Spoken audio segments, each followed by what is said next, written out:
Myanmar, ये जो Myanmar है ना, म्यांमार पहले बाबू औपनिवेशिक, उपनिवेशिक देश था, उपनिवेश था बाबू, है ना। उपनिवेशिक के जगह पर उपनिवेश भी लिख सकता है, उपनिवेश देश था म्यांमार। पहले कौन देश था? उपनिवेश। अब तो बोलेगा सर उपनिवेश किसे कहते हैं? आराम से समझना बाबू। उपनिवेश जब कोई व्यक्ति या व्यक्तियों का समूह, एक आदमी या एक आदमियों का समूह मतलब 10 लोग, 5 लोग, 20 लोग, बात समझ में आ रहा है ना। जब कोई व्यक्तियों का समूह किसी एक स्थान से दूसरे स्थान पर बिजनेस करने जाता है, व्यापार करने जाता है, वहीं रह जाता है, वहीं। और व्यापार के साथ साथ वहां की शासन व्यवस्था अपने हाथों में लेकर चलाने लगता है, वहां की शासन व्यवस्था अपने हाथों में लेकर क्या करने लगता है? तो इसे उपनिवेश कहते हैं। लेकिन इसका एक सबसे बड़ी बात क्या है जानते हो? इसे राजनीतिक अधिकार नहीं रहता, इसे राजनीतिक अधिकार क्या बाबू? भारत औपनिवेशिक देश था कि नहीं? भारत पहले भारत में किसका कब्जा था? अंग्रेजों का, ब्रिटेन का कब्जा था कि नहीं? भारत उपनिवेशिक देश था। तो बाबू वो है ना, यहाँ पे पहले अंग्रेज, म्यांमार बाबू उपनिवेश देश था, उपनिवेश था। 1948 में ये लोग छोड़कर चले गए उपनिवेश। 1948 में क्या हो गया बाबू? अरे यार लिखा जो भैया, छोड़कर चले गए, 1948 में बाबू छोड़कर वो क्या हुआ? चले गए। और जैसे 1948 में छोड़कर गए तो यहाँ पे क्या आ गया? जनता में खुशी होगी, जनता स्वतंत्र हो गया। जनता क्या हो गया? स्वतंत्र हो गया, फ्री हो गया। कहने मतलब बाबू उपनिवेश का कब्जा था, 1948 में छोड़ के चल गया, जनता फ्री हो गया ना। फ्री से अब अपना जीने खाने लगा। कोई दिक्कत है? तो बाबू सिर्फ जीना ही खाना जिंदगी है? कोई दिक्कत है? समाज सेवा भी करना जिंदगी है? कोई दिक्कत है? सबसे बड़ा जिंदगी तो वही है। कोई दिक्कत है? समाज सेवा। कोई दिक्कत है? देखिए इधर ध्यान से, जनता बाबू स्वतंत्र हो गया और अपने हिसाब से अब ये लोग चुनाव करके एक सरकार बना लिया। चुनाव करके बाबू शासन व्यवस्था को चलाने के लिए सरकार की जरूरत होती है। कहावत में सुना, डर बिना प्रीत का, भय बिना प्रीत का। जब तक आपके अंदर किसी प्रकार का भय नहीं रहेगा, जब तक आप किसी काम को आप अच्छे से करेंगे नहीं। अभी आपको आपका करियर का चिंता है कि नहीं, कि मेरा भविष्य क्या होगा? जिसको चिंता है वो पढ़ेगा, जिसको कोई चिंता नहीं, खुद चल अरे कुछ तो खा कमा लेंगे, चोरी कर लेंगे। तो वैसा व्यक्ति अभी से, जिसका सोच अभी से गड़बड़ है, वो आगे भी तो गड़बड़े रहेगा ना। गड़बड़ रहेगा कि नहीं? तो समाज को चलाने के लिए, सरकार को चलाने के लिए, देश के चलाने के लिए बाबू एक संगठन की जरूरत पड़ती है। तो इन लोगों ने बाबू जैसे उपनिवेश 1948 में छोड़ के गया, तो ये लोग बाबू सरकार बना लिया। और ये सरकार वाली बात वहां के सैनिक को अच्छा नहीं लगा। और 1962 में 1962 कौन बाबू? सैनिक सरकार को गिरा दिया। सैनिक क्या किया? सरकार गिरा दिया। सैनिक क्या किया वो? सरकार गिरा दिया। सैनिक क्या किया वो? सरकार गिरा दिया। और तो सरकार गिरा दिया और ये बाबू खुद जानता है, ये कब्जा कर दिया। कब्जा कर दिया। ये खुद बाबू कब्जा कर लिया। किस पे कब्जा कर लिया? म्यांमार। किस पे कब्जा कर लिया? लगभग 1990 में, हम कह सकते हैं लगभग 30 साल, 1990 में, लगभग 30 साल के बाद 1990 में भयानक आंदोलन हुआ था। आंदोलन देखो बाबू, आंदोलन हुआ। आंदोलन अचानक होता है? किसी के खिलाफ तुम बाबू आंदोलन अचानक करते हो, धीरे धीरे एकदम दिल में गुस्सा होगा। कोई दिक्कत है? बात समझ में आ रहा है ना? दिल में गुस्सा होगा, धीरे धीरे दिल में गुस्सा बढ़ता जाएगा। तो इसको बताएगा मेरे साथ वो ऐसे हुआ, ऐसे करो। धीरे धीरे आदमी जमा होते गए और जाना, धीरे धीरे आदमी जुड़ते गए और जुड़ते 30 साल लग गया। जुड़ते कितना लग गया? 30 साल लग गया। धीरे धीरे आदमी जुड़ते गए। कोई दिक्कत है? पानी पी लेते हैं।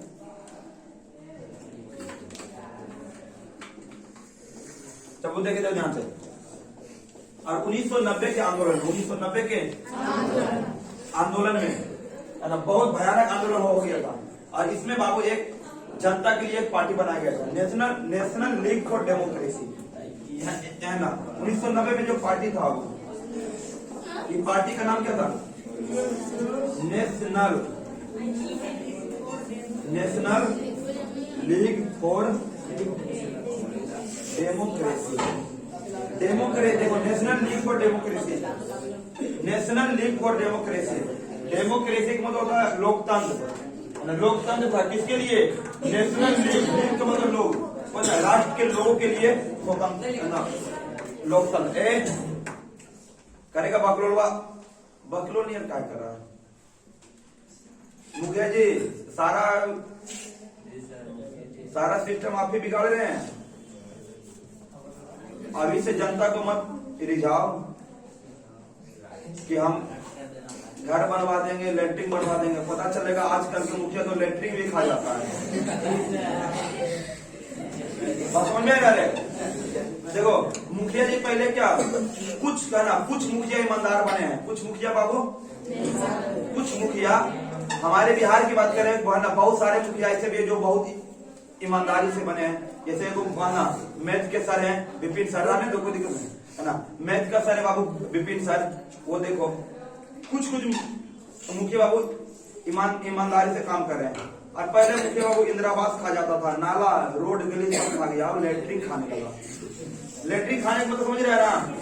12,000 रुपया शौचालय में बाबू योगदान राशि मिलता है सरकार की तरफ से कि गरीब आदमी को हेल्प हो जाएगा। तो दिक्कत है, गरीब आदमी को हेल्प हो जाएगा। उसमें भी 2,000 रुपया कमीशन लेता है कि नहीं? 2,000 रुपया। तो क्या वो लैट्रिन है ना खा रहा है रे? समझोगे तो वो क्या खा रहा है? लैट्रिन है ना खा रहा है। अजीब अजीब हालत। देखो ध्यान से। 1990 में एक पार्टी बना था, National League for Democracy. National League for democracy. और इसके नेता कौन थे? आंग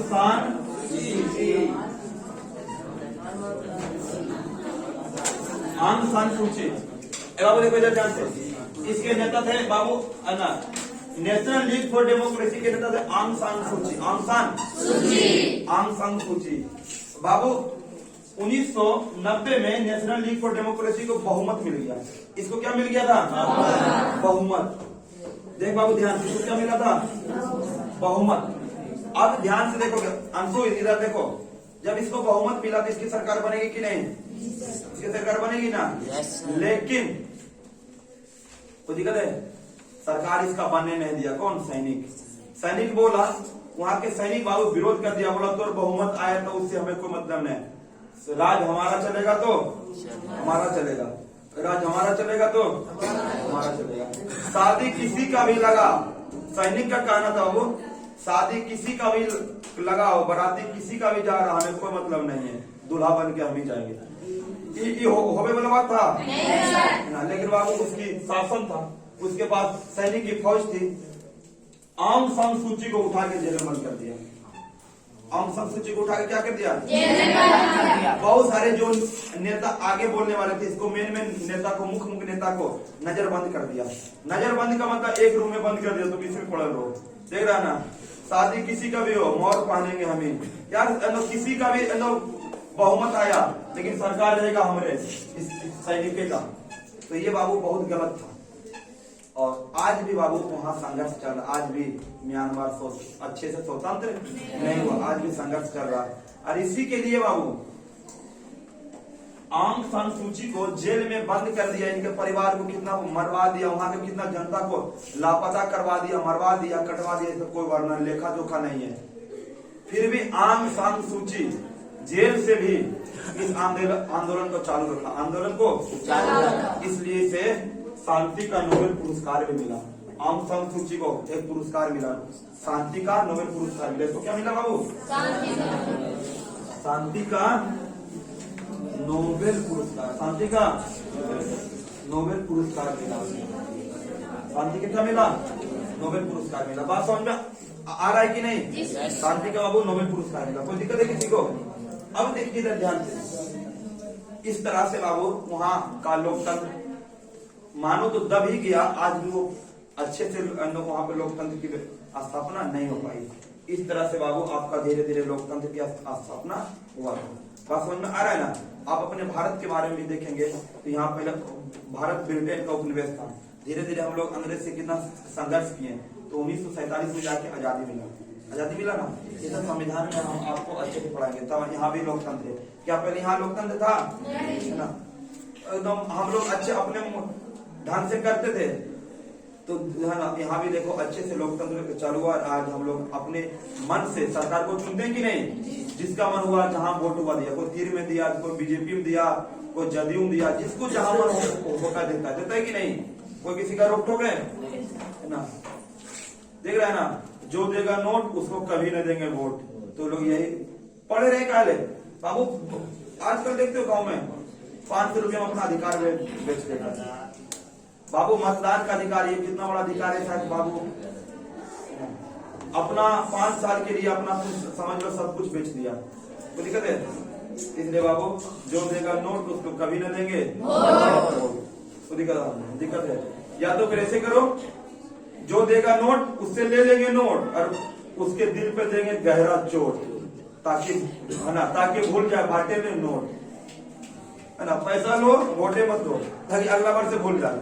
हमारा अधिकार को खरीदने आता है। और हम लोग भी कितने गंदे अपने अधिकार को बेच देते हैं। कहीं ना कहीं जिम्मेदारी इसके लिए कौन है? नेता।